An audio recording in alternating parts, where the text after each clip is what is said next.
হ্যাঁ, ২০২৩ আজ প্রায় শেষের পথে। এই বছর প্রচুর বই কিনেছি এবং প্রচুর বই পড়েছি এবং আজকে আমি আবারও একটা বুক হল ভিডিও নিয়ে চলে এসেছি। যদিও খুব একটা বেশি বই কিনিনি, খুবই কম কিনেছি জমানো টাকা দিয়ে। তো চলুন আজকের ভিডিওটি শুরু করা যাক। ভিডিওটি শুরু করার আগে একটা কথা বলে দিতে চাই যে আমি কখনোই কাউকে অত্যধিক পরিমাণে বই কিনতে আগ্রহী করি না। হাতে নিয়ে বই পড়ার এই কালচারটা যেন আমাদের মধ্যে থাকে। তা বলে একগাদা বই কিনে সময় বা টাকা নষ্ট করার মতো আমি পক্ষপাতী নই। তো যখন যেমন আপনাদের টাকা হবে তখন সেইভাবেই আপনারা কিনবেন। এটাই কথা। এখন যেমন টাকা জমাতে পারবেন, ৳১,০০০, ৳২,০০০ একটু একটু বড় অ্যামাউন্ট জমিয়ে আমার মনে হয় বই কেনা ভালো। এই যে আমার বইগুলো সবকটা আনন্দ থেকে কিনিনি, কয়েকটা বই আনন্দ থেকে কিনেছি, বাদবাকি বিভিন্ন প্রকাশনী থেকে আছে। ওর একটা ব্যাগ ছিল না, আনন্দরও আমার কালেকশনে একটা ব্যাগ হয়ে গেল। একদিন আমি দেখাবো যে আমার কাছে কি কি ব্যাগ আছে এরকম প্রকাশনীর ব্যাগ। তো প্রথম বই, এই ব্যাগ থেকে প্রথম বই যেটা বেরোলো সেটা হচ্ছে ঋণ, লিখেছেন শীর্ষেন্দু মুখোপাধ্যায়। এটা শবর সিরিজের একটা বই, শবর দাশগুপ্ত। এটা প্রকাশিত হয়েছে আনন্দ প্রকাশনী থেকে এবং এর মুদ্রিত মূল্য হচ্ছে ৳১৫০। অ্যাকচুয়ালি কি হয়েছে, আমি আনন্দতে গেছিলাম ঠিকই, কিন্তু মানে আমি অ্যাকচুয়ালি শবর সিরিজের দুটো বইই কিনতে গেছিলাম। একটা তো ঋণ আর দ্বিতীয়টা হচ্ছে বিকেলের মৃত্যু। তো বিকেলের মৃত্যুটা আনঅ্যাভেলেবেল। বইটা অ্যাকচুয়ালি আমার ভাই কিনেছে, কিন্তু আমিও বলেছি ওর থেকে নিয়ে একটু পড়বো। দেখা যাক। প্রথম বই ঋণ, হার্ড কভার অবশ্যই। এরপর এর মধ্যে রয়েছে একটু উষ্ণতার জন্য, বুদ্ধদেব গুহ অবশ্যই। মনে আছে আমি একটা শর্টস দিয়েছিলাম যে আমি ২০২৩ সালে কি কি বই পড়তে চাই সেটা রেজলিউশন নিয়েছিলাম। তার মধ্যে একটু উষ্ণতার জন্য ছিল। আহ সেই বলে না, সময় না হলে কোনো কিছুই পাওয়া সম্ভব নয়। তো বছরের ১ম এ বলেছিলাম যে একটু উষ্ণতার জন্য পড়তে চাই। বছরের শেষে গিয়ে কিনলাম। জানি না কবে পড়বো বা কবে পড়ে শেষ করব। আমি এখন শঙ্করের চৌরঙ্গী পড়ছি আর আরেকটা শার্লক হোমসের একটা গল্প সমগ্র যেটা আমি কিনেছিলাম পুজোর সময়। তো সেইখান থেকে বিভিন্ন গল্প পড়ছি।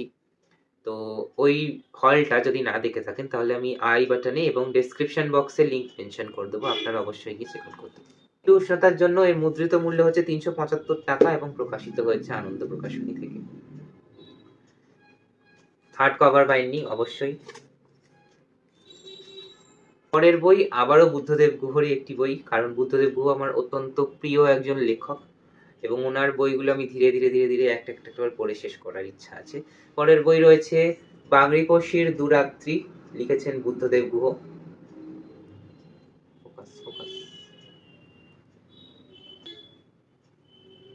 বইটি সাহিত্যম থেকে প্রকাশিত হয়েছে এবং এর মুদ্রিত মূল্য হচ্ছে ৳১৫০ এবং এটাও একটা হার্ড কভার বাইন্ডিং। বুদ্ধদেব গুহর একটা জিনিস আমি খুব মানে কমন পাই যে তার লেখা বইগুলিতে এরকম সুন্দর সুন্দর বিভিন্ন মানুষের বিভিন্ন ছবি দেওয়া থাকে। যেমনটা অভিলাষ বইতে আছে, কিংবা স্বপনে নির্মিত স্বপনেতে আছে, কিংবা যাওয়া আসাতে আছে।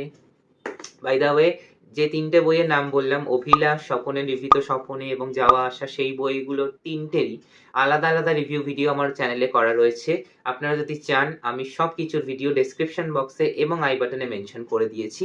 আপনারা প্লিজ গিয়ে একবার করে চেক আউট করে আসতে পারেন। এর পরের বই, এই বইটা আমি যখন আমার মহাভারত রিভিউ করেছিলাম, মানে মহাভারত নিয়ে আলোচনা করেছিলাম, তখন আমি বলেছিলাম এই বইটা পড়তে চাই, মানে এই সিরিজের বইগুলো আর কি পড়তে চাই। মহাভারতের যখন আমি আলোচনা করেছিলাম সেই ভিডিওটা আমি ডেসক্রিপশন বক্সে মেনশন করে দিয়েছি, আপনার মহাভারতের আলোচনাটা একবার দেখে আসবে। সেখানে আমি বলেছিলাম আমি নৃসিংহপ্রসাদ ভাদুড়ির মহাভারত সিরিজের বিভিন্ন বই পড়তে চাই। তো সেইখান থেকেই একটা বই পিক করেছি, সেটা হচ্ছে মহাভারতের ভারত যুদ্ধ এবং কৃষ্ণ। অবশ্যই মহাভারতের ভারত যুদ্ধ এবং কৃষ্ণ অবশ্যই নৃসিংহপ্রসাদ ভাদুড়ির লেখা এবং এটাও প্রকাশিত হয়েছে আনন্দ প্রকাশনী থেকে। এটা এর জ্যাকেটটা এবং এটা হচ্ছে মেন বডিটা, হচ্ছে একটা বোর্ড বাইন্ডিং মানে হার্ড কভার বাইন্ডিং এবং এটার মুদ্রিত মূল্য হচ্ছে ৳৩৫০। তো ওনার এই বইটা দিয়ে আমি শুরু করছি, দেখা যাক।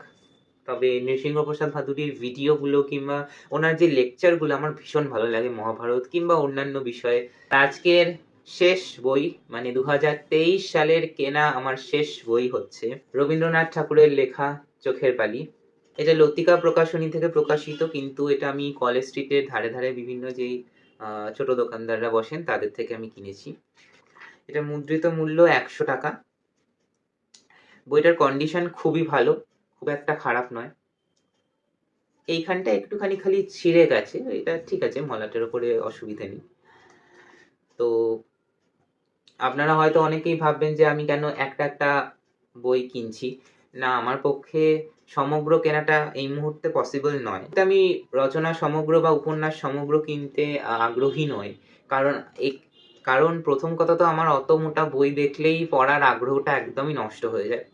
তো আমি জানি ওইখানে রবীন্দ্রনাথের উপন্যাস সমগ্রতে সবকটা উপন্যাসই আছে, মালঞ্চ, শেষের কবিতা, চোখের বালি। কিন্তু তাও আমি এই বইটা সিঙ্গেল পিস হিসেবেই কিনলাম। চ এরপর ইচ্ছা আছে শেষের কবিতাটি সিঙ্গেল পিস হিসেবে কেনার। মানে উপন্যাস সমগ্র না কিনে শেষের কবিতাটা আগে পড়ে নেওয়া, তারপর আমি উপন্যাস সমগ্র কিনবো। আমি বিভিন্ন জায়গায় বই নিয়ে যাই, বিভিন্ন জায়গায় আমি সব জায়গাতেই প্রায় বই ক্যারি করি। তো আমার অত মোটা সমগ্র নিয়ে যাওয়া নিয়ে আসাতে খুব অসুবিধে। একটা একক উপন্যাস থাকায় আমার এগুলো সুবিধা হয় নিয়ে যেতে ব্যাগের মধ্যে। কারণ অত মোটা বই আমি ব্যাগের মধ্যে তো ভরে নিয়ে যেতে পারবো না। আমার বইগুলো ফাইনাল। আজকের একটা ভিডিও। আজকের এই ভিডিওটি যদি আপনাদের ভালো লেগে থাকে, আজকের এই সিম্পল সরল এই বুক হলটা, ছোট বুক হলটা যদি আপনাদের ভালো লেগে থাকে, তাহলে প্লিজ আমার এই চ্যানেলটাকে সাবস্ক্রাইব করবেন, পাশে আসা বেল আইকনটি প্রেস করতে ভুলবেন না। ধন্যবাদ আজকের ভিডিওটি দেখার জন্য।